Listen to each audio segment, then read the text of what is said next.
सोचिए एक ऐसा गांव जहां हर साल एक ही समय में एक ही मौसम में आसमान से हजारों पक्षी गिरते हैं और मर जाते हैं। ना गोली, ना जहर, ना तूफान, फिर भी पक्षी मर जाते हैं। आज हम बात करने वाले हैं भारत के सबसे अनसुलझे और खौफनाक रहस्य की। जी हाँ, हम बात करने वाले हैं जतिंगा, असम की, जिसे दुनिया बर्ड सुसाइड विलेज के नाम से भी जानती है। जतिंगा कोई शहर नहीं है, ना ही कोई टूरिस्ट प्लेस है, बल्कि वह एक आदिवासी गांव है।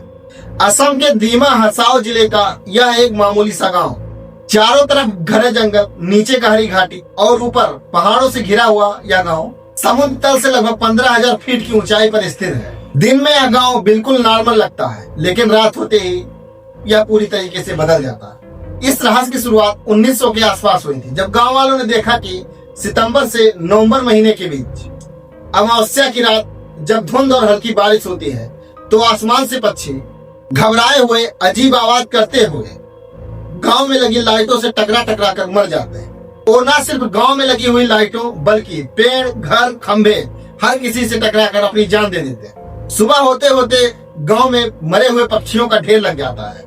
लेकिन सबसे चौंकाने वाली बात यह है कि यहाँ हर प्रकार के पक्षी नहीं मरते और ना ही रोज पक्षी मरते। यहाँ पर सिर्फ प्रवासी पक्षी ही मरते हैं जो बाहर से आते हैं, जैसे किंग फिशर, ईग्रेट, हेरॉन्स और स्वेलन्स।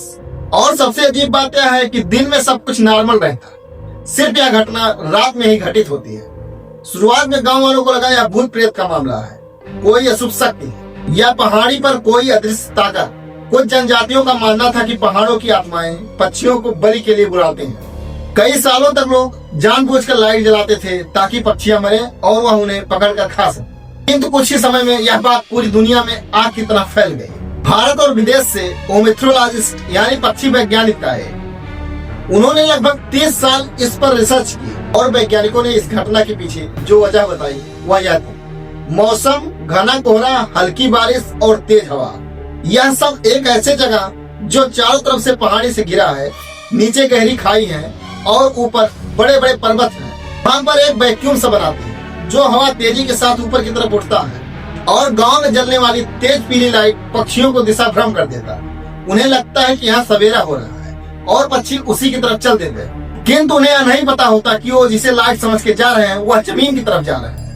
और फिर वह उसी लाइट के लालच में पेड़, खंभे, लाइट, घर आदि से टकराकर मर जाते हैं। माइग्रेटरी पक्षी थके हुए होते हैं, पहाड़ों की हवा उन्हें नीचे की तरफ धकेलती है, कोहरे और अंधेरे में गांव की लाइट उन्हें आकर्षित करती है और फिर वह उसी लाइट की तरफ उगता सूरज जानकर टूट पड़ते हैं। और फिर होता है भयानक टक्कर, जिससे उन्हें अपने जान से हाथ धोनी पड़ती है। यह आत्महत्या नहीं बल्कि नेचुरल कंफ्यूजन है। लेकिन फिर भी अभी सवाल बाकी है कि अगर यह केवल साइंस है तो यह सिर्फ जतिंगा, असम में क्यों? ऐसे क्लाइमेट और सेम ऐसे सिचुएशन के तमाम जगह पूरी दुनिया में मौजूद है, तो यह घटना सिर्फ जतिंगा में ही क्यों होती है? वही जगह और वही समय क्यों? यह क्लाइमेट और यह सिचुएशन पूरे साल बना रहता है, तो फिर ये सितंबर से नवंबर के बीच में क्यों होता है? इन सवालों का 100% जवाब अभी तक नहीं मिला, इसीलिए जतिंगा आज भी रहस्य बना हुआ। जतिंगा हमें एक बात समझाती है कि हर रहस्य डरावनी नहीं होती, और शायद आज भी जतिंगा की पहाड़ियों में कोई रहस्य हमसे छुपा हुआ है जिसे आज तक हम लोग नहीं जान पाए। आपको क्या लगता है, ऐसा कौन सा कारण है जिससे यह घटना घटित होती है? कमेंट बॉक्स में कमेंट करके जरूर बताएं। और अगर वीडियो पसंद आए तो वीडियो को लाइक, चैनल को सब्सक्राइब और बेल आइकन को प्रेस करना ना भूलें। आज से मिलते हैं जल्द ही, तब तक के लिए जय हिंद।